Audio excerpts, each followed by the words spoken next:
Muy buenas noches, ¿qué tal? Bienvenidas, bienvenidos, nuevo capítulo, como siempre hoy especial de los viernes, Enojo con los medios. Arrancamos con nuestra habitual cortina de Vitualla, ese tema filmado en Teherán, en la capital de la República Islámica de Irán, de esta banda venezolana que además menciona a Abya Yala. Estamos en Abya Yala, estamos en Nuestra América y hoy queríamos ponerlo para presentar a nuestro invitado especial, Jordán Rodríguez, presidente de Venezolana de Televisión BTV, a quien le damos la más cordial bienvenida a Bolivia y a los estudios del Abya Yala. Jordán, ¿cómo estás? Bien, adaptándome a la altura aquí. Entiendo por qué Bolívar no subió a La Paz nunca. Difícil. No es fácil la altura. No es fácil la altura, la presión, la cosa. Además cuando uno vive a la orilla de la playa y se viene para acá. Respirar. La sequedad del aire también. Durísimo, ¿eh? Estamos hablando de... Las fosas nasales me sufren mucho a mí cuando vengo de la bajura. ¿Usted no? No. Nada, ya está... Y eso que tú eres de tierras más frías que... Sí. Pero, no, Buenos Aires es mucha humedad. Sí. Y acá absoluta... No he ido a Buenos Aires, ¿no? Sequedad. Tiene que ir a Buenos Aires. Bien, Jordán Rodríguez, presidente de Venezolana de Televisión, es parte de una camada de jóvenes periodistas, dirigentes, podríamos mencionar, que llegaron a ocupar cargos importantes en el gobierno bolivariano a partir de enero. Quisiera empezar por ahí, Jordán. Jordán, no me pongo de acuerdo con el acento. ¿Por qué Jordán? Jordán porque debería ser Jordán Abi Hassan, pero los árabes en Venezuela no son padres responsables, entonces soy Jordán Rodríguez. Hay una nueva generación, es acertada mi apreciación, que a partir de principios de enero de este año asume puestos de poder importantes en la administración bolivariana y no solo en la rama de comunicación. El presidente Maduro, después de la derrota en las elecciones parlamentarias que asumimos al minuto de conocer los resultados, reflexionó mucho acerca de un quiebre, ¿no?, en la revolución, en el tema de las generaciones, de los temas que planteamos, de cómo los planteamos. Y efectivamente, bueno, el ministro Luis José Marcano es de hecho menor que yo, tiene 32 años. Por ahí está la ministra Lorena Freites de Agricultura Urbana, creo que no llega a 30 años, ¿no? Y una serie de gente que decidió sumar pensando en nuevas opciones ante una guerra que ha sido brutal, ¿no? Hablábamos de eso antes del programa. Yo hablaba con la gente de la Embajada de Venezuela de cómo esta oligarquía que no entiende que hay una revolución pacífica, que no entiende que hay un pueblo en toda América Latina luchando por su soberanía, por su independencia, por su estabilidad y por su paz, le ha declarado a todo el mundo escondiendo los alimentos, articulando con grupos paramilitares. En los últimos 2 años han asesinado a más de 16 figuras importantes del chavismo. Eso nadie, ¿no? CNN no lo dice, BBC no lo dice, pero entonces hace 2 días BBC redactó un artículo atacando, por ejemplo, la programación de BTV, ¿no? La guerra ha sido muy dura y en ese contexto el presidente decide jugársela con lo que él llama una muchachada, ¿no? Una muchachada de gente que viene con ideas, aunque ser joven no es más que una condición biológica, ¿no?, pero viene con ideas distintas de apertura, de debate. Yo te contaba, antes de venir para acá estuvimos en un programa abiertamente de derecha y debatimos, ¿no?, porque nosotros partimos del hecho de que si la verdad histórica está de nuestra parte, si la verdad del pueblo está de nuestra parte, si esto ciertamente es una guerra, podemos debatir donde sea y con quien sea. Dice la BBC en ese artículo que vos mencionas que Venezolana de Televisión, si es que estamos hablando del mismo, no muestra la realidad de lo que viven los venezolanos. Ustedes también llegaron a estos puestos de responsabilidad, sobre todo el ministro de Comunicación y sus principales colaboradores, con la intención de insertar elementos de crítica, de autocrítica a lo que se está viviendo en Venezuela. Mira, Luis Marcano llega a ser presidente de BTV apostando a la crítica. El primer programa que se hizo en la televisión venezolana sobre el fenómeno de la cola como fenómeno social, que es un fenómeno relativamente nuevo, lo hice yo con un celular por órdenes de Luis Marcano, que era mi gerente de programas. Yo era el jefe de contenido y dijimos, vamos a hacer esto. Y vamos a ver qué nivel de conciencia hay en la calle, porque como es cierta la cola, también es cierto que la gente no se ha lanzado a una explosión social como en el Caracazo, que es la apuesta de la derecha, porque hay un altísimo nivel de conciencia, porque todos los días en Venezuela se hace algo por el beneficio de la gente, porque seguimos entregando viviendas aunque el barril de petróleo se nos fue para el piso, porque los chamos siguen teniendo educación gratuita, porque en los hospitales mal que bien, así tú no consigas una pastilla hoy, te atiende un médico, ¿no? Y nosotros llegamos justamente a estas posiciones porque decimos, bueno, si esa es la verdad del pueblo, vamos a mostrarla.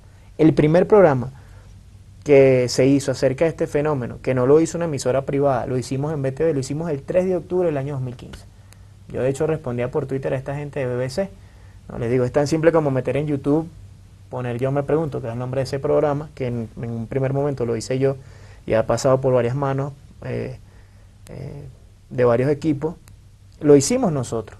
Bueno, ¿qué es lo que pasa?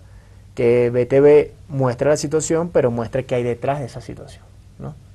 ¿Quién es el que tiene el monopolio de la distribución de alimentos en Venezuela? El señor Mendoza, que además no siembra una hectárea de maíz, pero el tipo tiene todos los camiones del país, tiene todas las bodegas de distribución, tiene todo el acaparado y él distribuye donde le da la gana. ¿Qué es más rentable para Mendoza? ¿Vender un paquete de harina de maíz en Colombia en $5 o venderlo en Venezuela en 22 bolívares? ¿No? Pensando yo y haciendo abogado del diablo. A eso es que él juega. Cuando tú muestras la cola y además muestras la evidencia del contrabando y además muestras la evidencia de cómo si consigues la harina en Curazao o la consigues en Trinidad o la consigues un poquito más lejos o en Bolivia o en La Paz, que me están haciendo señas por allá, bueno, eso no le gusta por supuesto a la hegemonía de los medios, ¿no? Porque te estás metiendo con un señor que invirtió solamente en los primeros 4 o 5 meses del año 2016 $7.200 millones en publicidad en esos medios de comunicación, con una aspiración de ser presidente de la República.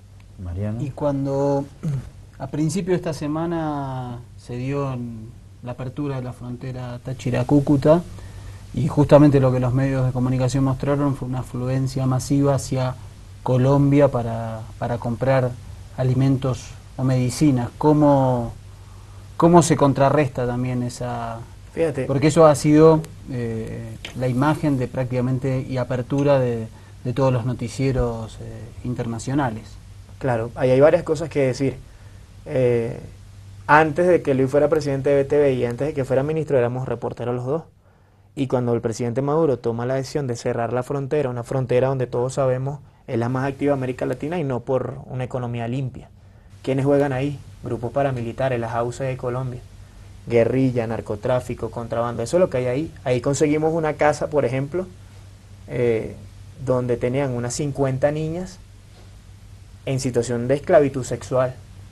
Una de esas niñas llegó a contar que ella llegó a tener relaciones sexuales con 500 hombres en un día, controlado por grupos paramilitares colombianos. Esa es la realidad de esa frontera.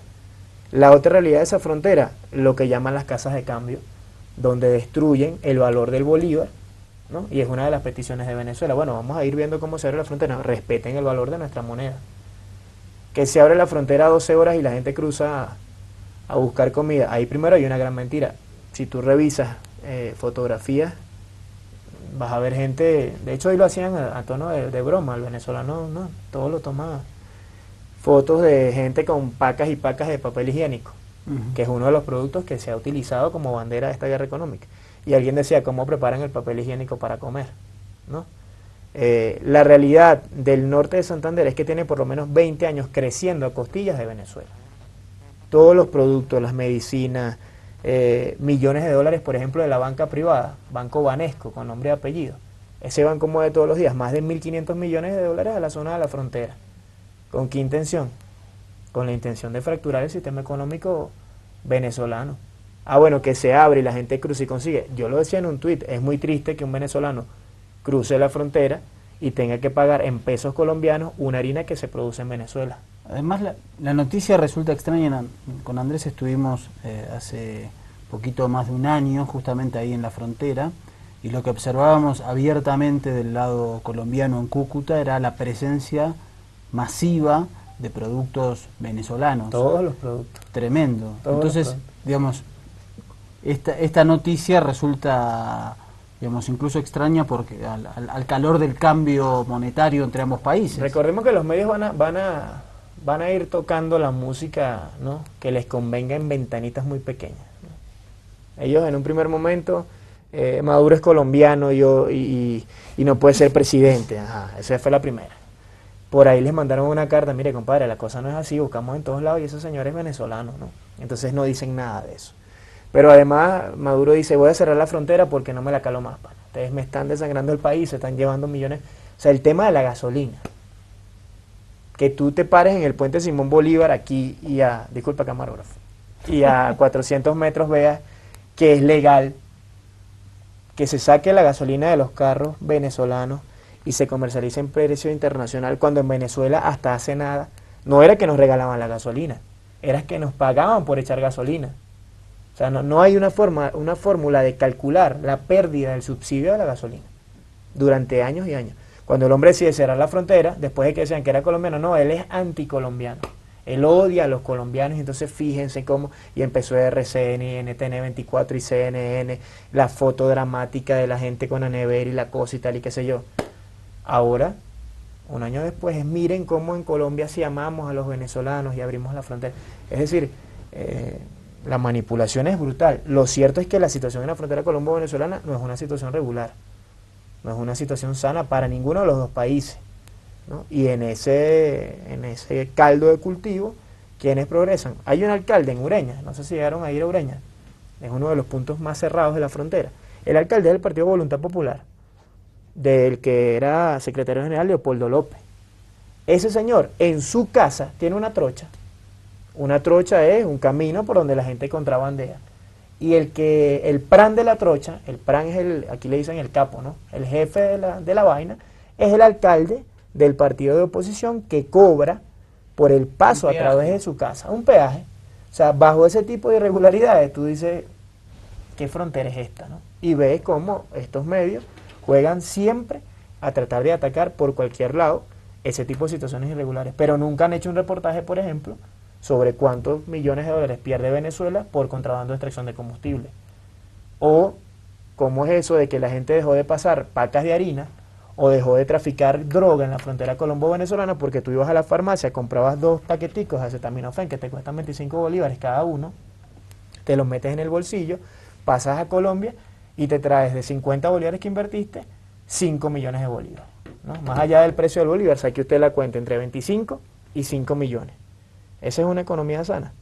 Esos son los reportajes que ellos nos hacen. Cuando tú comienzas a hacerlos en BTV y empiezas a preguntar, y lo hace Radio Nacional y Telesur hace lo propio, entonces no es que los medios del Estado ocultan la verdad, los medios del Estado manipulan, nunca es culpa del Estado. Bueno, pero esto es una guerra y cada quien dispara desde su trinchera como puede. Estamos hablando con Jordán Rodríguez, presidente de Venezolana de Televisión, BTV, el canal 8 de Venezuela, lo que sería aquí Bolivia TV, iba a decir Boliviana de Televisión, eso era antes, el canal 7 de Bolivia. Vamos a hacer un corte aquí en Ojo con los Medios y después seguimos. Y vamos a ver si podemos ejercitar con Jordán Rodríguez el tema de la autocrítica. Porque claro que hay una guerra económica contra Venezuela, y no solo económica, sino mediática, muy potente, y nosotros te la mostramos prácticamente de manera cotidiana aquí en Ojo con los Medios. Pero también hay gente de izquierda que está criticando al gobierno bolivariano por la corrupción, por la ineficiencia. Vamos a charlar un poco de esos temas también al regreso, y vamos a ver si efectivamente podemos hacer un poco de autocrítica aquí desde Ojo con los Medios y desde Lavi Ayala sobre el tema Venezuela. Ya regresamos. Solo del lado de la gente nací solo, porque a mamá le dio la gana, yo soy solo. Un guerrillero caribeño, no estamos solos, no debemos acompañar. Segundo bloque de Ojo con los Medios aquí en este especial de los viernes. Hoy recibimos la visita muy especial de Jordán Rodríguez, presidente de la estatal televisora de Venezuela, BTV. Y le habíamos dicho, o nos había comentado, que ellos habían ingresado como una nueva camada en enero tras los resultados electorales de diciembre, con una voluntad expresa del presidente Nicolás Maduro de introducir a nivel mediático algunos elementos de crítica. Cosa que me imagino es muy difícil en un marco de la guerra comunicacional que se vive, porque cuando estás en una trinchera, Mariano, criticarte es muy complicado. No, aparte estás en una trinchera donde te tiran con bombas atómicas, entonces la autocrítica se hace más complicada, porque incluso los más, digamos, talibanes, por decirlo de alguna manera, de tu lado te dicen no es momento para hacer eso. Pese a eso, Jordán, es evidente que hay una situación de crisis económica en Venezuela muy complicada, desde desde los voceros oficiales nadie lo niega, según lo que podemos ver desde acá. Lo que sí sentimos es que hay una responsabilización de este tema únicamente a la guerra económica. ¿Qué problemas? Pero hay otras voces de izquierda, algunos exfuncionarios importantes del gobierno que dicen, no, el gobierno se equivocó, hay mucha corrupción, hay ineficiencia, esto se arrastra desde hace muchísimos años. Las 3R las lanzó Hugo Chávez en el año 2007, cuando, si no me falla la memoria. ¿Qué problemas podemos identificar dentro del lado bolivariano? Fíjate, ahí autocrítica en los medios, más allá de la política que es permanente. El presidente ha sido el primero en condenar a los corruptos, ¿no? Si tú revisas los últimos 3, 4 años, alcaldes que estén presos por corrupción, casi todos han sido del chavismo. Es triste decirlo, ¿no?, como revolucionario, pero bueno, hay gente que no se forma para enfrentar una revolución, menos una revolución pacífica, inclusiva, de respeto, ¿no? Porque aquí nosotros no hemos fusilado a nadie, ¿no?, como dijo el Che en su momento, o no hemos perseguido, al contrario, cosas que se han hecho. Las 48 horas del golpe de Estado del 2002 lo demostraron. Las 15 víctimas del paramilitarismo que les comentaba en el corte anterior lo han demostrado. Desde el gobierno se ha instalado, pues cada vez que hay una evidencia cierta, actúa la justicia con ese tipo de funcionarios. Desde los medios, Pedro es amigo tuyo, Carvajalina. Pedro es, además, bandera de la comunicación revolucionaria en Venezuela. Y no hay día que salga su conducta al aire en la pantalla de BTV donde Pedro no haga una crítica. Y llámalo si quieres en vivo, ¿no? O sea, te puedes jurar que nadie lo ha llamado nunca a censurarle nada. Yo, que soy el presidente del Canal 8, denuncia, nombres y apellidos, hemos hecho llamadas en vivo para demostrar casos de corrupción, ¿no? En Venezuela, la gente debe saberlo, se subsidia la vivienda, la educación, el alimento, pero se subsidian cosas, por ejemplo, como los teléfonos celulares. Es una muy rara dictadura esa, ¿no? Y tú ves funcionarios en Facebook comercializando ilegalmente ese tipo de productos. Y ese tipo se sacan y se dicen con la firme intención de que la revolución, en algún momento, en su centrífuga, aquella que hablaba Chávez, se vaya limpiando de este montón de basura que no pueden ser llamados revolucionarios ni en Venezuela, ni en Bolivia, ni en ninguna parte del planeta. Otras figuras muy emblemáticas, Miguel Ángel Pérez Pirela, ¿no? Es un tipo que con toda una carga filosófica, formativa y tal y qué sé yo, pero un tipo muy crítico y muy duro. Y a él nadie lo ha llamado a decirle, epa, no hagas esta crítica en el canal del Estado. Jordán, saliendo del tema mediático, ¿en cuánto le echarías la culpa de la situación que se vive económica en Venezuela a la guerra económica? Evidentemente, esto te lo decimos siempre, pero no nos vamos a cansar de repetirlo. Venezuela es el país que más reservas de petróleo tiene en el mundo y hay una batalla geopolítica porque el gobierno que esté liderando el país sea afines a los intereses de Estados Unidos.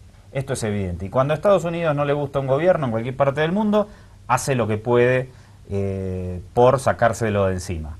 Ahora, hecha esta aclaración, también es evidente que los procesos políticos son complejos y evidentemente que todos los gobiernos van a cometer errores. La pregunta que te quiero hacer es, de esta situación compleja que se vive en Venezuela, ¿en qué porcentaje, o no sé, haceme una valoración, tendría la culpa el gobierno y en cuál la guerra económica que viene desde afuera y desde la oligarquía local? No, es un tremendo camisón, ¿no?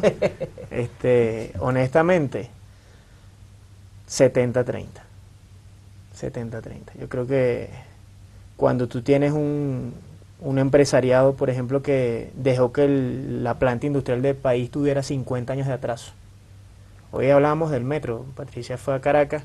No, el metro que hoy tenemos era el metro que Marcos Pérez Jiménez tenía proyectado para el año 1973. Y eso, gracias a la democracia de Cocopellana, no se realizó. En Venezuela, obras y cosas han construido Marcos Pérez Jiménez y el comandante Hugo Chávez.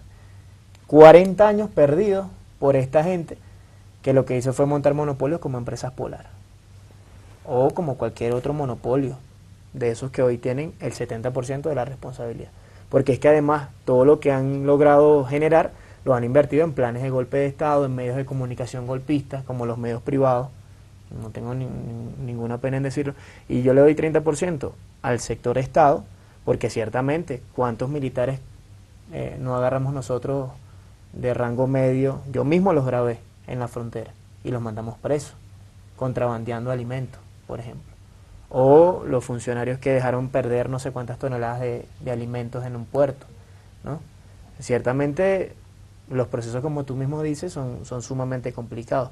Yo le doy esa valoración, entre otras cosas porque esa gente ha tenido que responder por esos tipos de hechos. ¿Y qué te parece que ha significado el petróleo en la historia de Venezuela? Una maldición.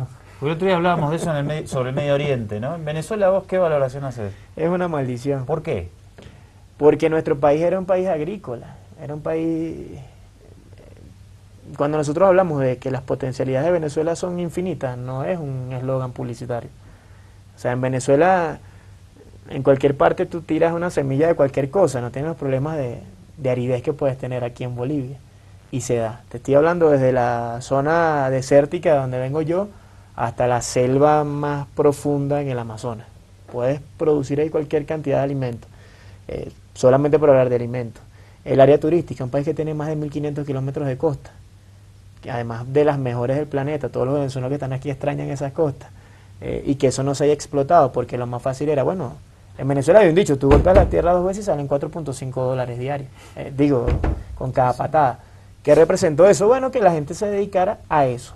¿Y qué hicieron ahí? Bueno, Shell, Chevron, Texaco, toda esta gente llegó, montó sus campamentos, tuvo mano de obra barata, ¿no? El indio venezolano, el negro venezolano, como nos decían, que servía para patear y producir entre comillas. ¿Qué significa el petróleo para mi pueblo? Una maldición. Pero además pocos, o sea, pocos son los que tienen que trabajar en el petróleo para extraer todos esos beneficios. PDVSA tiene hoy en día poco más de 140.000 trabajadores. O sea, si tú ves el impacto real, claro, hay que decir otra cosa. De momento, hemos hecho una revolución política, hemos hecho una revolución histórica, no hemos hecho una revolución económica. Seguimos dependiendo de PDVSA. Y la dependencia petrolera se acrecentó además, no es que se logró justamente diversificar como mencionas en otros rubros. Pero es que todo lo que se ha invertido, fíjate, lo veníamos hablando ahorita en el carro, en estos 17 años, ¿quiénes han crecido? Los que siempre crecieron. Los que generan matrices de opinión, financian el golpe de Estado, van y salen por CNN todas las noches. Ah, qué bueno que tienen a CNN allí. Esos son los que han crecido, porque el Estado nunca ha dejado de darles $1. Ah, pero los dólares los produce Petróleos de Venezuela. Yo he planteado una pregunta todo el tiempo en BTV. ¿En Venezuela existe realmente la empresa privada? Cuando todos los empresarios te dicen, si el Estado no me da dólares, yo no produzco. Eso es ser un empresario privado. Un empresario privado emprende, ¿no? Ese es el concepto. Y se arriesga, invierte y va a la bolsa. Y yo no soy empresario, pero esa es la dinámica en el mundo capitalista en el que vivimos. Ah, es muy papita, no sé cuál sería el símil aquí en Bolivia o en Argentina, sentarme y decir, bueno, como hay control de cambio, porque es que además si deja el dólar libre, defalco el país en 24 horas, que por eso se aplicó el control de cambio cuando el comandante Chávez lo aplicó, si hay que decírselo a todo el mundo. Aquí en 24 horas se tumbaron la mitad de las reservas internacionales de Venezuela. Y por eso el comandante Chávez dijo, para allá va, control de cambio. Y yo me siento y digo, si el Estado no me da dólares, yo no produzco. O sea, existe realmente un empresariado nacionalista, no importa que seas burgués, pero que seas nacionalista como el colombiano. Nadie va a negar que esa es la realidad de Colombia. Pero los colombianos empresarios invierten en su país, ¿sabes? Invierten en el desarrollo de la República. En Venezuela, si no fuera por esa maldición, estaríamos muertos de hambre realmente, como quiere vender CNN, como quiere vender BBC, que dice que hoy en día la gente se está muriendo de hambre en las calles de Venezuela. Pero no cuentan, por ejemplo, la historia de resistencia a través de los CLAP. Yo le decía al señor de la emisora esta donde estuve hoy, cercanita, ¿cómo es la emisora? 90.3 creo que es la cosa. ¿Compañera? Ya, compañera. Yo le decía, ¿tú sabes lo que es un CLAP? Y él me decía, no sé, no tengo ni idea. ¿Y cómo lo vas a saber si nos tienen bloqueados por todas partes? Un CLAP es un comité de gente que siembra, que tiene unas gallinas y produce huevos, que está haciendo ropa, que además se organiza, que tiene un censo y que si en tu casa, Salaria, hay 4 personas, pues te dice, mira, Salaria, esta bolsa vale 2.000 bolívares. Y tienes alimentos para 4 personas durante un mes. Ah, que es una situación regular, que a la gente le guste, por supuesto que no.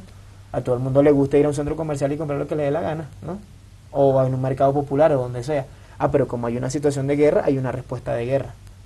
Pero de eso nadie habla.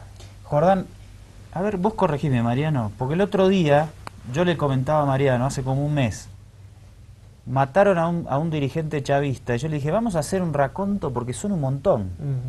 Cuando yo vivía allá, la cuenta era de dirigentes campesinos.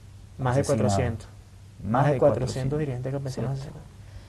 Pero cuando buscamos, siempre buscamos en las redes, en los canales, no encontramos muy poco. Este número que vos nos aportás, 16... Con nosotros hicimos, claro, la investigación que hicimos nos dio 13 hace ese mes. Incluía incluso a custodios, funcionarios, a dirigentes sociales, pero también incluso a dirigentes políticos, a miembros de consejos comunales en diferentes estados. La última señora que mataron en un VH de Nacota 905, la matan porque era líder comunal, organizadora de estos comités de defensa del pueblo, que al final son comités de defensa del pueblo, algo parecido a la figura que Allende trató de aplicar en su Chile del 70, la queman el cadáver en la calle, eso lo graban, lo fotografían y los medios privados publican eso. Y entonces cuando el TCJ dice, compadre, una cosa es informar y otra cosa es hacer sadismo en medios de comunicación, no, en este país hay una dictadura, no hay libertad de expresión. O sea, imagínate tú el impacto que tiene en una población que vive a merced del paramilitarismo colombiano, que se vino a Venezuela en Petare. ¿Tú conoces Petare, Saler? En Petare hay barrios donde yo me crié que están cercados y tienen una bandera colombiana y tú no puedes entrar a esa zona. Ah, bueno, la crítica ahí sería, bueno, ¿qué pasa con el Estado? Que no entra con unos militares, una tanqueta, ¿no? Pero bueno, como hay un marco de derechos humanos tan amplio como en la Constitución, eso no se hace.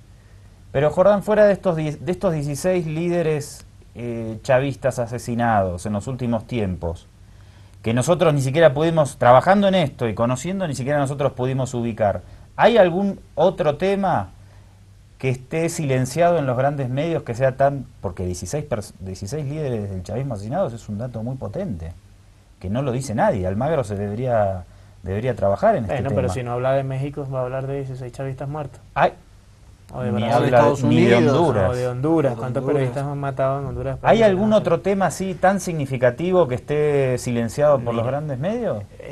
Yo te hablaba de un programa que les voy a pasar el link para si quieren pasarlo aquí, lo pueden hacer. El tema de la agricultura urbana. Un tema totalmente distinto a este, donde se ha sumado a la clase media, a los profesionales, a todo el mundo, primero como una estrategia de respuesta a un problema alimenticio real. La mandarina, yo le contaba a las muchachas, se produce en un pueblo que se llama Salmerón, allá en una montaña, y se pierden toneladas de mandarina. Cuando tú vas a comprar 4 mandarinas, no, dame 1000 bolos. Entonces, bueno, es que el dólar subió, ajá, y que Salmerón comercia con dólares, o cómo es la vaina, ¿no? En ese esquema se lanza todo un proyecto, 100 días de siembra. Son creo que 400.000 toneladas de alimentos en todo el país, desde huerticos pequeñitos hasta techos de edificios como este sembrados por la gente. Busca una nota de esa en el Nacional, busca una nota de esa en el Universal. Te estoy hablando de un tema rosa, que es muy importante, de seguridad alimentaria, pero tiene impacto en este nivel de producción social, tiene impacto en la gran economía venezolana. En la gran economía no, pero en la economía del barrio, de la gente que tienen haciendo cola, de la gente que no tiene 1000 bolos para comprar 4 mandarinas, por supuesto que tiene.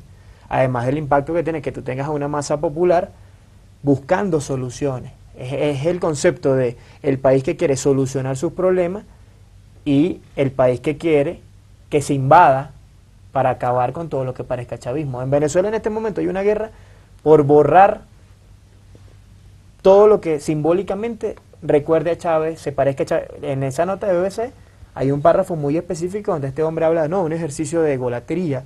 ¿Cómo es posible que Chávez, que tiene 3 años muertos, siga teniendo un programa de televisión? ¿Y cómo no lo vas a tener si ese es el referente histórico, ideológico, político, económico de la revolución bolivariana? Vamos a ir a un corte, Jordán, y yo quiero que charlemos a la vuelta de la estructura mediática que se fue trabajando en Venezuela en los últimos años. Pero antes, ¿va a haber referéndum en Venezuela? ¿Cuándo? ¿Qué va a pasar? Y yo soy... Estás mejor informado que nosotros. Sí, mira, fíjate. Si la oposición hubiese querido referéndum este año, ellos tomaron juramento el 5 de enero en la Asamblea Nacional. Si ese hubiese sido su plan, 5 días después ellos hubiesen introducido la solicitud de referéndum.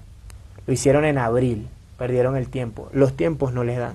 Y citando a figuras como el vicepresidente ejecutivo Aristóbulo Isturiz y como el diputado Diosdado Cabello y como el propio presidente de la República, este año en Venezuela no hay referéndum. Pero esto quiere, porque la oposición, y lo vemos profusamente en la CNN, NF y otras cadenas internacionales, dice que el oficialismo dilata. Vos lo que decís es, hay una maniobra de la oposición para dilatar ellos mismos el referéndum. La oposición no quiere referéndum, la oposición quiere un golpe de Estado, un baño de sangre, una intervención gringa. Eso es lo que quiere la oposición. Es más, no lo quiere la oposición. Ese es el trabajo que le han dado a ellos desde el Departamento de Estado y desde la Casa Blanca. Ese no es el escenario que más le conviene a Capriles. Digo, la oposición también tiene sus vertientes. A Capriles no le conviene ningún escenario. Ese señor no lo quiere ni la propia oposición. Ese señor debería irse a su casa. O sea, que tú nombres a Capriles aquí en Bolivia es una ofensa contra el pueblo sudamericano. Pero sacó 49% en las elecciones. ¿En cuáles elecciones? En las últimas que ganó. Contra Nicolás Maduro, con el pueblo desmovilizado por la muerte del comandante Chávez, claro. Pero es que la oposición tiene una cosa, y ahí volvemos al tema de la crítica y la autocrítica. En Venezuela tú lanzas un candidato, y entonces empiezan, Jordán alcalde de tal zona. No, pero Jordán tiene un tatuaje en árabe y usa barba y seguro es un talibán y es un radical, y a mí me dijeron que era corrupto, o que era homosexual, o que era XYZ. Esos son los debates abiertos en una calle. A la oposición usted le dice, el candidato presidencial es esta tasa. Y va a sacar... Y van a votar por la Estoy de tasa. acuerdo. Bueno, pero el candidato fue Capriles. Yo no te estoy diciendo, la gente ama... Yo estoy de acuerdo, contra todos los procesos de cambio. Ponen al Pato Donald de candidato. Porque el problema, claro, el problema es la oposición a los procesos.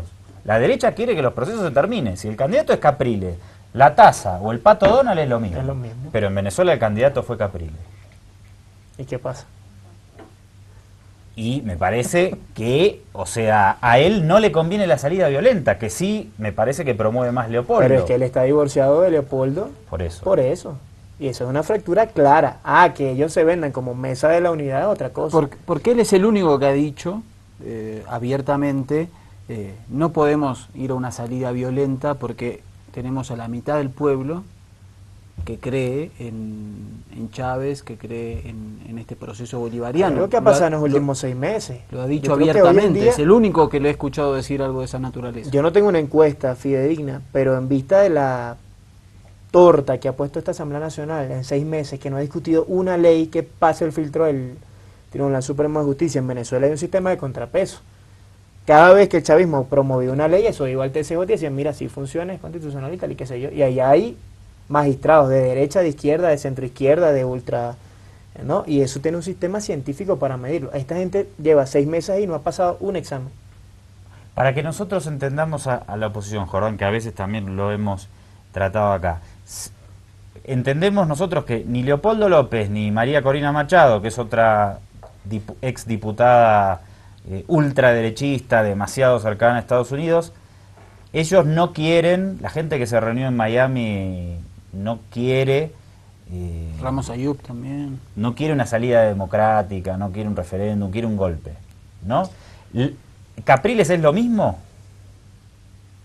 Porque él casi gana las elecciones, me imagino que dirá, a mí me conviene un escenario electoral, porque si ya ganamos las elecciones de la Asamblea, también voy a poder ganar un referéndum. El planteamiento que ha hecho Capriles, creo que el único planteamiento serio que puede haber, es que quien asume el gobierno, si no es la revolución que apuesta por una agenda económica bolivariana con 15 motores, con una estructura que quiere invertir en él. Hace 2 días, Salari, exportamos las primeras computadoras hechas en Venezuela. Eso no lo vas a conseguir en ninguna parte, a menos que te metas en BTV, o en ABN, o en Telesur, si tienes suerte, ¿no? O sea, estamos tratando de evolucionar el modelo económico. Ciragon. Pero Ciragon es la empresa que lo hizo. Es un empresario privado que ha recibido apoyo del Estado y el tipo está en su negocio y ahí va. Él ha dicho, el que asuma el gobierno, si no es este gobierno, va a tener que tomar medidas muy complicadas para la gente. ¿Cuál es la receta? Es la que aplicaron en tu país cuando el Corralito. ¿Qué va a pasar? Hay por lo menos 7.300.000 chavistas, entre los que me cuento yo, que no se la va a calar. Porque cuando tú tienes un universo de más de 4 millones de funcionarios públicos y digas, mira, yo tengo que reducir el Estado a 500.000 carajos, ay, ¿qué vas a hacer con nosotros 3.500.000 familias que comen de eso? ¿Y qué vas a hacer cuando tú le digas a una mamá en un barrio que la canaimita que le diste a su chamo para que aprendiera y tuviera acceso a las tecnologías de la comunicación vale 50 millones de bolívares y tiene que pagarlo, se la vas a quitar? O cuando te vayas a meter, como hicieron ellos con una ley balurdísima, a los apartamentos de la Misión Vivienda. Mire, yo vengo aquí a cobrarle la hipoteca. ¿Y qué hipoteca? Si yo tengo 30 años para pagar esta casa. Jordán, teníamos que ir al corte, pero yo me enganché en la discusión. ¿Chavismo es lo mismo que madurismo? El madurismo, ha dicho el presidente Maduro, no existe. Él es chavista en esencia. ¿Y hay muchos chavistas que no apoyan a Maduro? Hay chavistas que no apoyan a Maduro. ¿Y apoyan a la oposición? No apoyan, pero es que no pueden apoyar a la oposición si son chavistas. En esencia no se puede. Entonces, lo que pasó el 6 de diciembre fue que esa gente que tú describes allí prefirió no ir a votar. Se quedaron en su casa. Y entonces el contexto de un revocatorio no sería hasta convocable por el propio Maduro para poder mostrar esta realidad que vos decís. Convocable, lo cierto es que eso tiene unos tiempos. Sí, pero entiendo, es decir, pero dar como una especie de golpe en la mesa y decir, bueno, quieren, vamos a hacerlo ya. El artículo 236 de la Constitución lo establece, el presidente tiene la potestad, es mal, podría llamar a una asamblea constituyente y todo el mundo va a elecciones. Y entonces ahí debería bajar la presión. Pero entiendo que los mismos que no votaron al gobierno en las elecciones de la Asamblea de diciembre no irían a votar en un referéndum. Pasa que este es un contexto de continuidad o no de la revolución, quizás sería un poquito más complicado. Además, hubo muchas fallas de cara a las elecciones del 6 de diciembre. Vamos al tema que nos trae a la mesa, falla comunicacional. ¿Cuál fue la campaña de la oposición? Henry Ramos Ayub nunca salió en una cuña, porque es lo peor de la historia venezolana. Claro. El jefe de seguridad de ese señor torturó a David Nieves 18 años en una celda. El jefe de seguridad del presidente de la Asamblea Nacional es un torturador convicto y confeso. Y ese señor está hoy en el recinto del Parlamento venezolano encorbatado como si nada hubiese pasado. El papá de Elsa Solórzano, una de las diputadas más gritonas y más bulleras, tuvo 17 años preso y recibía descargas eléctricas en los testículos por la fuerza que representaba Henry Ramos Ayub. La política venezolana es realmente atípica cuando tú describes ese tipo de cosas. Lamentablemente en América Latina tenemos demasiados dictadores, represores y torturadores que se reciclaron en democracia. Decirle a la gente, apóyanos, vamos a seguir, vamos para allá, vamos. Y teníamos ciertamente un problema de guerra económica en la calle. A lo mejor allí fue donde fallamos, en no explicarle a la gente, mira, una asamblea de derecha puede significar el principio del fin de una revolución que apenas está comenzando. Todos nosotros sabemos que una revolución no se hace en 14, ni en 15 años, ni en 17. ¿no? De hecho, ahora es que tú comienzas a ver chamos de 15 años con un nivel de conciencia que no lo veías hace 7 años, 8 años. Yo creo que los escenarios están allí. Lo cierto es que la oposición, dividida como está, la mayoría de ella lo que pretende es una salida violenta, repito, para borrar lo simbólico del chavismo. Se genera un escenario violento y que maten a Jordán Rodríguez en una calle va a ser algo normal porque hay un escenario violento. Que maten a Luis José Marcano, nuestro ministro de Comunicación de 32 años, va a ser algo normal. Que maten a Nicolás Maduro, bueno, recuerden las imágenes de se van a tener que comer las alfombras, se van a tener que no sé qué, vamos, invadieron una embajada. Ese es el nivel de la oposición y eso es lo que ellos pretenden, porque gobernar con 7 millones de chavistas afuera, reclamando lo que Chávez les entregó y reclamando la oportunidad de sembrar, de producir, de diversificar, no es un escenario político fácil para absolutamente nadie. Si quieren, pregúntenle a Macri. Eso íbamos a comentar. Vamos a hacer una pausa, por favor, y a ver si al regreso nos da chance de hablar un poco de este escenario mediático que construyó el gobierno bolivariano en los últimos tiempos y profundizar un poco más de esto, de cuál puede ser el escenario de una restauración conservadora modelo venezolano, teniendo en cuenta las escenas que estamos registrando desde Argentina.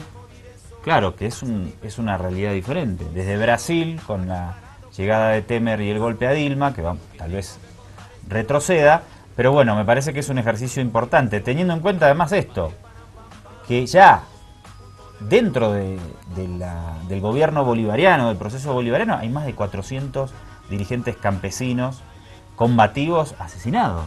Y en los últimos tiempos, en los últimos meses, 16 dirigentes chavistas. ¿Qué podría pasar si gobierna la derecha con una sociedad en este estado? Vamos a tratar de hablarlo en lo que nos queda de tiempo al regreso del corte. Duró 48 horas, un poquito más, hasta que Hugo Chávez pudo retomar el poder. En esas 48 horas que los fascistas usurparon el poder, quien fungía de ministro de Defensa, hizo esta declaración. Vamos a recordarla.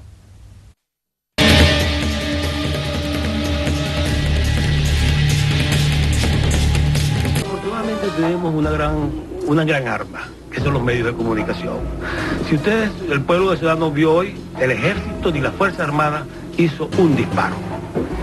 Todo esto fue nuestras armas fueron los medios de comunicación. Nuestras armas fueron los medios de comunicación. Bueno, hace más de una década que estamos en esta guerra de cuarta generación, llámela como usted quiera, entre los gobiernos progresistas y los medios. Cuando le dieron un golpe a Chávez, quien era el ministro de Defensa, además un militar, hizo esta declaración. Después volvió Hugo Chávez al poder y su gabinete. ¿Qué hicieron, Jordán? O te cambiaré la pregunta. ¿Cuándo empezó esta guerra mediática contra la revolución bolivariana? Desde tu punto de vista, ¿hay algún punto de inflexión? Creo que cuando Chávez aparece el 4 de febrero y en 45 segundos se conecta con un pueblo que se estaba muriendo de hambre. Te lo digo que yo pedía con mi abuelo huesos en la carnicería para hacer sopa. Esa es la realidad que yo conocí. Y cuando vimos a ese flaco ahí diciendo, bueno, por ahora y tal y qué sé yo, los medios entendieron que ese hombre o se lo adueñaban, ¿no? O lo sumaban a ellos, o le hacían la guerra.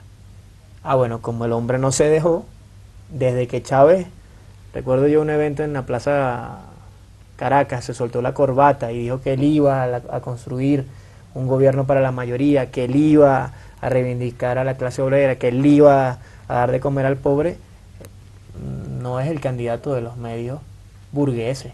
Desde ese día era candidato.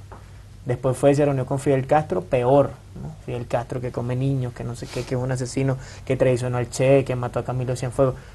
La guerra tiene por lo menos 20 años. ¿No había cierta simpatía con el candidato Hugo Chávez en 1998 antes de que llegara a la presidencia? Se coqueteó tratando de sumarlo, él mismo lo decía, él lo recibía en RCTV, en este canal que ahora ellos usan como bandera de la violación a la libertad de expresión en Venezuela.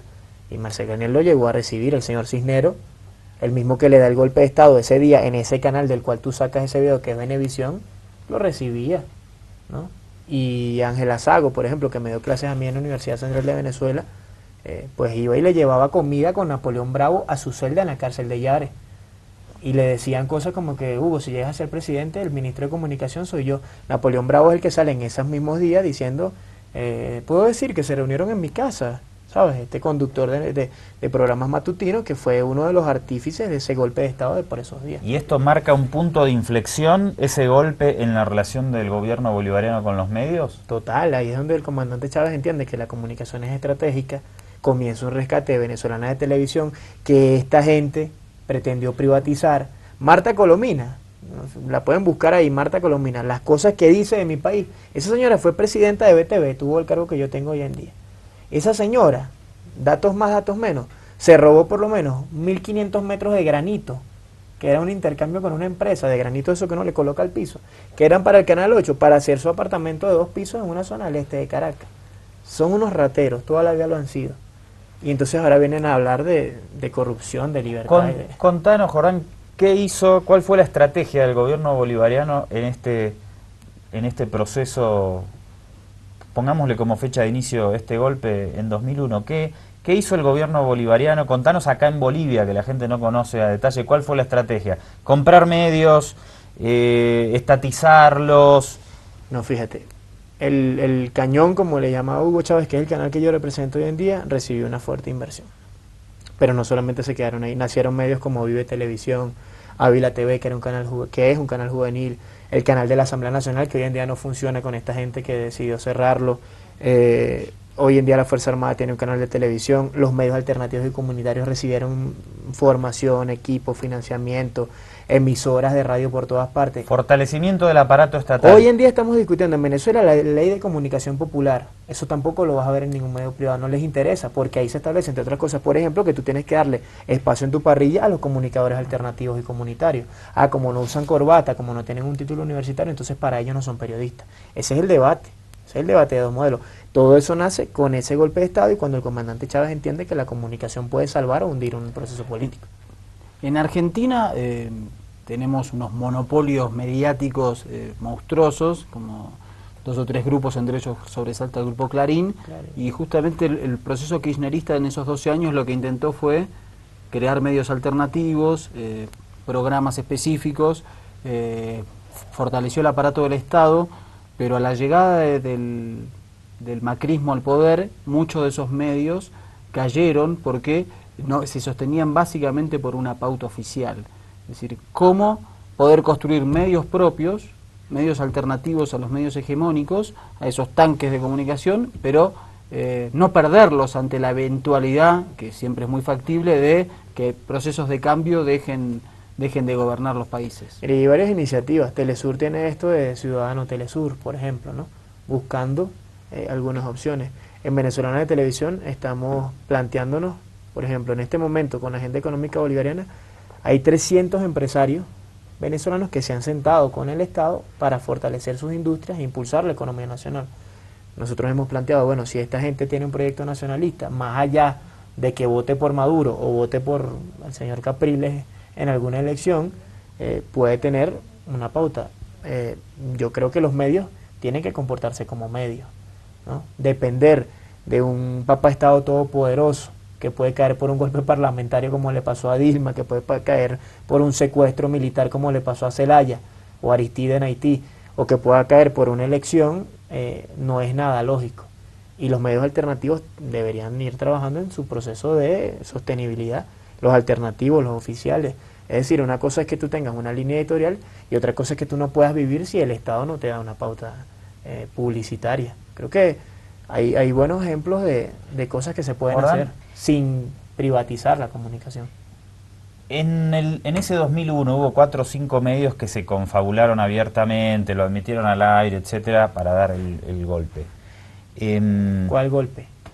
No digas que lo admitieron al aire, porque el Tribunal Supremo de Justicia dijo que en Venezuela no hubo golpe y esos medios nunca han perdido. Yo estoy esperando a que María Corina Machado pida perdón por la foto, no sé si la vieron, del niño somalí muerto que ella publicó en su cuenta de Twitter diciendo que era un niño en Caracas, muerto de hambre, y no lo hacen. No lo van a hacer. ¿Quién es el eje de la guerra mediática hoy? Porque esos medios no tienen la misma actitud que en aquella época.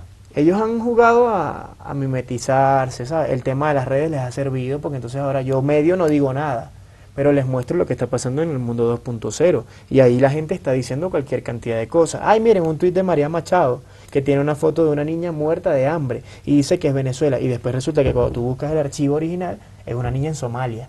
Pero después ese medio de comunicación en su noticiero estelar nos dice, mire, pedimos disculpas a la audiencia porque la foto que publicó esta señora no era una foto real. A eso están jugando. Hay cabecillas muy claras, JJ Rendón, el jefe de la propaganda negra. El señor Bocaranda, que tiene un apartamento en Naciones Unidas, frente a Naciones Unidas en Nueva York, que nadie sabe dónde sacó la plata para comprarlo, porque lo que hacía era programas de radio malos en emisoras bastante pobres en Venezuela. Es el señor que todos los días tuitea cuál es la línea editorial. En los últimos 3 años, con Nicolás Maduro en la presidencia, han nacido por lo menos 500 portales digitales de oposición, pero de lo peor. Que si Jordán Rodríguez viene y se toma una foto ahorita aquí y digo, estoy en Bolivia, entonces comienzan a decir, ¿con qué dólares viajaste? Con los dólares del pueblo, y comienzan a atacar, y de eso ellos hacen una nota. Entonces van a venir a hablar ellos de dictadura mediática, de hegemón. El 78% de los medios digitales, tradicionales, televisión, radio y prensa en Venezuela están en manos privadas y son totalmente y abiertamente de oposición. ¿Qué porcentaje? Perdón. 75 al 78%. Okay. Pero es más dura la campaña de afuera, del ABC de Madrid. Pero es que la campaña es hacia afuera, Salari. En Venezuela, la gente que está haciendo cola en una Pepe Sol para comprar un paquete de harina, no se cree los cuentos de Globovisión y el Nacional. Pero es que ellos no escriben para ellos escriben para el ciudadano en España, para el ciudadano en Madrid, para el ciudadano en La Paz, para que en el momento se dé el golpe de Estado en asamblea, se levanten unos militares, intervengan los cascos azules de la ONU. Bueno, este señor nos dijo que él rezaba todos los días por Venezuela y tiene 3 millones de personas en Detroit muriéndose de hambre y vas a venir a rezar por los de nosotros, ¿no? Cuando eso pase, ellos ya tienen la tramoya montada de la justificación con la crisis humanitaria. Con ese video nos vamos a ir, para que... Con el 2, por favor. Pero venceremos, Salari. En eso estamos, compañero. ¿Y en esa batalla está usted aquí en Bolivia? En esa batalla andamos en el Estado Mayor de la Comunicación. Son 20 compañeros en una primera instancia. Ya hicimos un despliegue nacional, hicimos un congreso. y de ahí salieron tareas específicas para enlazarnos. O sea, el hecho de que yo pueda tomar este programa y pasarlo en BTV, y que tú puedas tomar lo que te interese de BTV y pasarlo aquí, y que la información fluya, y que al momento en el que Dios no quiera pase algo, nosotros tengamos a alguien a quien llamar y denunciar, mira, en Venezuela está pasando eso, es parte importante de, como decía Bolívar, si quieres paz, prepárate para la guerra. Ojo con los medios, señoras y señores, un gusto de tener a Jordán Rodríguez, presidente de Venezolana de Televisión aquí en Avia Yala, y además un ñángara, dirían en Venezuela. Un ñángara. Es lo peor. Después eso te lo explicamos el lunes. Que tengas un feliz fin de semana. Y ya que Jordán mencionó a nuestro amigo John Kelly, con esa declaración nos vamos, y con la reproducción que hacía de Ojo con los Medios en Venezolana de Televisión, el amigo Mario Silva. Un abrazo grande. Tenemos un video de Avia Yala, por cierto, par de camaradas que son argentinos, están en Bolivia, y hacen un programa que se llama Ojo con los Medios. Ahí mismo en ese canal de Avia Yala, por cierto, que nosotros deberíamos hacer más seguimiento a CNN, le hacen una entrevista a John Kelly, quien es comandante del SOCOM, o del Comando Sur. Lo tenemos ahí. Entrevista al general John Kelly, y vean lo que dijo. Después vamos a concatenar todo. Rueda. Quiero preguntarle de Venezuela. El gobierno de ese país lo ha señalado a usted de querer desestabilizar, de tener planes para invadir, de tener una estrategia para que haya un cambio de gobierno. ¿Tiene esos planes? ¿Ha habido en algún momento alguna estrategia para intervenir militarmente en Venezuela, para cambiar ese gobierno? En una palabra, no. Paso algo así como 40 segundos al día pensando en Venezuela. Y todo es por una plegaria. Oro por su pueblo, están sufriendo terriblemente. Su economía está literalmente, me parece, en el punto de implosión. Estamos viendo una inflación de 200% este año. Los productos básicos, los pañales, el papel higiénico, los alimentos, para decirlo menos, es escaso o no existe. La corrupción es rampante, sin duda el narcotráfico de Colombia a Venezuela y luego hacia el resto del mundo está creciendo también. Sin duda, yo creo que la solución de Venezuela está en las manos del pueblo venezolano, pero nada que yo pienso en términos de Venezuela, más que, como le digo, la breve oración en la mañana. Ahora, cualquier organización militar, si necesitáramos planear algo, la cosa que me mantiene despierto en la noche con respecto a Venezuela es si hay alguna crisis humanitaria importante, es decir, un colapso de la economía, al punto en que necesiten desesperadamente alimentos, agua y cosas como esas. Y entonces podríamos reaccionar a eso, y lo haríamos solo si se nos pidiera, y lo haríamos a través de las organizaciones como la ONU, la OEA o el Programa Mundial de Alimentos, la FAO, pero casi no paso tiempo pensando en Venezuela.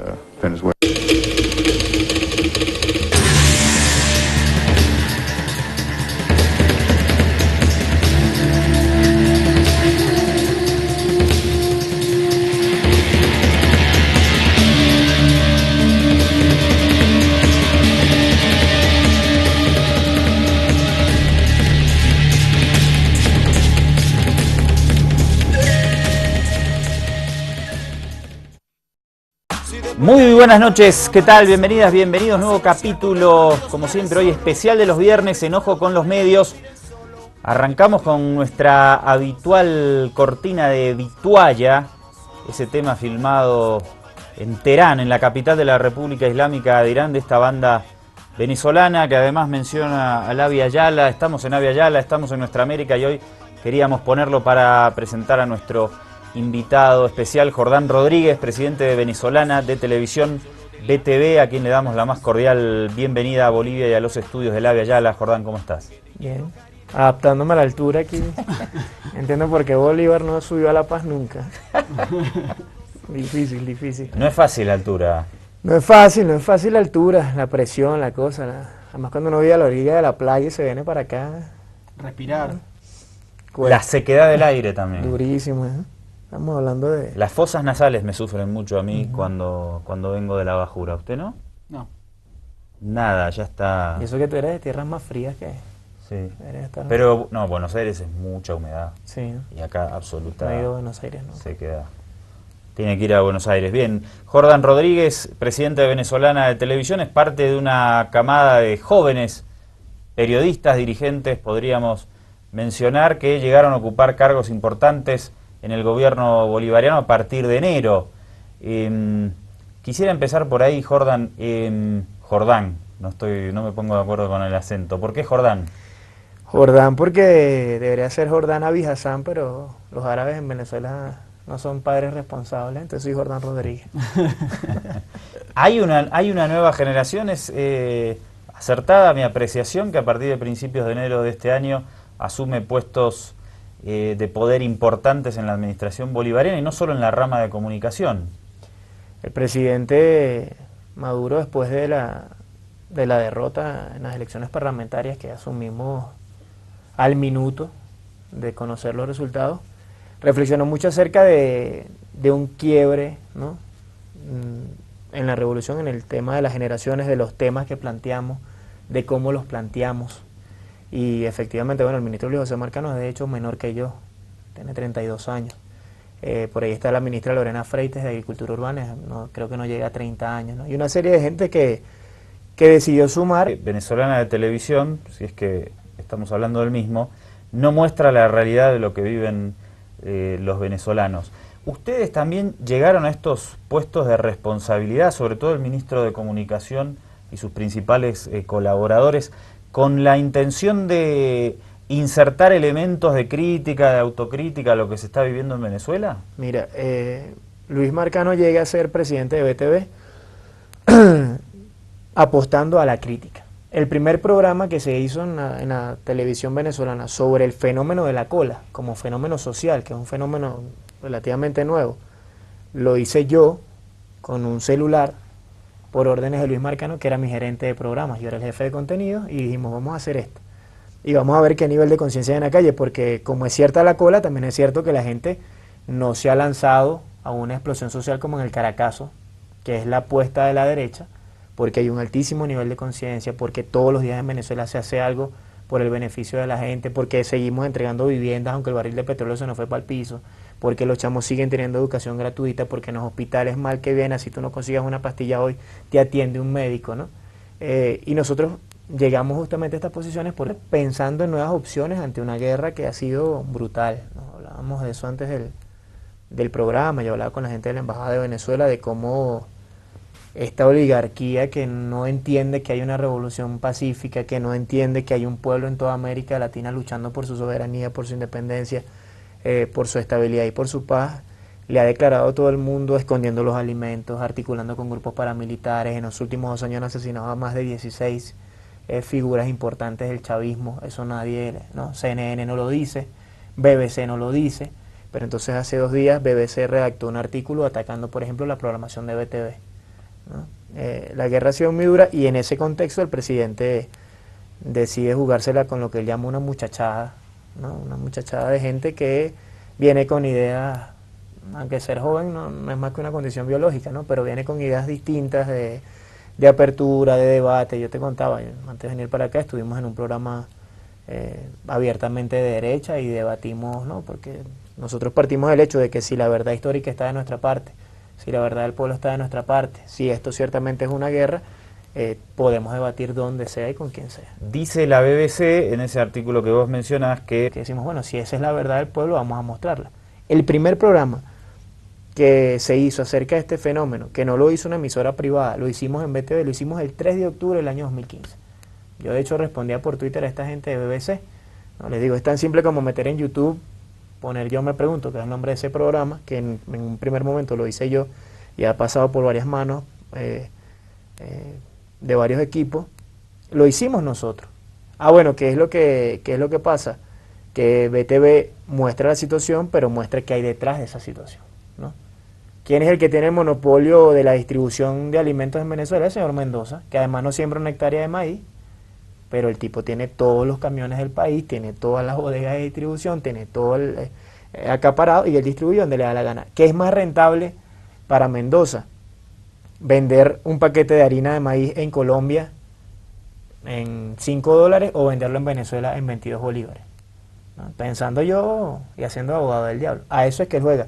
Cuando tú muestras la cola y además muestras la evidencia del contrabando y además muestras la evidencia de cómo si consigues la harina en Curazao o la consigues en Trinidad o la consigues un poquito más lejos o en La o Paz, en Bolivia o en La Paz, que me están haciendo